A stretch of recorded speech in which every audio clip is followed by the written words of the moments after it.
নবী করিম সাল্লাল্লাহু আলাইহি ওয়াসাল্লাম এর কাফন প্রসঙ্গে হযরত আয়েশা রাদিয়াল্লাহু তাআলা আনহা থেকে বর্ণিত, নবী করিম সাল্লাল্লাহু আলাইহি ওয়াসাল্লামকে তিনখানা সাদা ইয়ামানি কাপড় দিয়ে কাফন দেওয়া হয়। এর মাঝে কামিজ ও পাগড়ি ছিল না।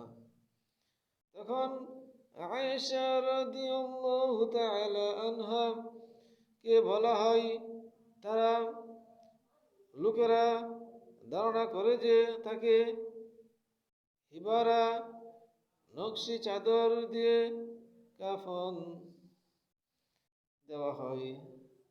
আয়েশা রাদিয়াল্লাহু তাআলা আনহা বললেন, তারা হিবারা চাদর এনেছিল, কিন্তু তা দিয়ে তাকে কাফন দেয়নি।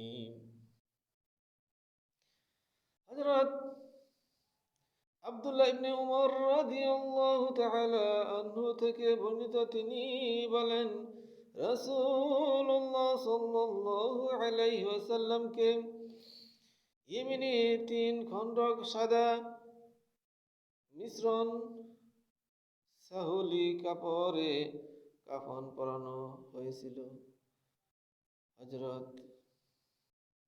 আলী ইবনে মুহাম্মদ রাহমাতুল্লাহ আলাইহি ইবনে আব্বাস রাদিয়াল্লাহু তাআলা আনহু থেকে বর্ণিত, তিনি বলেন, রাসূলুল্লাহ সাল্লাল্লাহু আলাইহি ওয়াসাল্লাম কে তিনখানা কাপড়ে কাফন পরানো হয়। তার মধ্যে তার ওফাতকালীন সময়ে পরিহিত কামিজ এবং নাজরানের তৈরি দুইটি চাদর ছিল। আমরা এই তিনটি হাদিস থেকে কি বুঝতে পারলাম? আমরা এই তিনটি হাদিস থেকে তিনটি বিষয় জানতে পারলাম।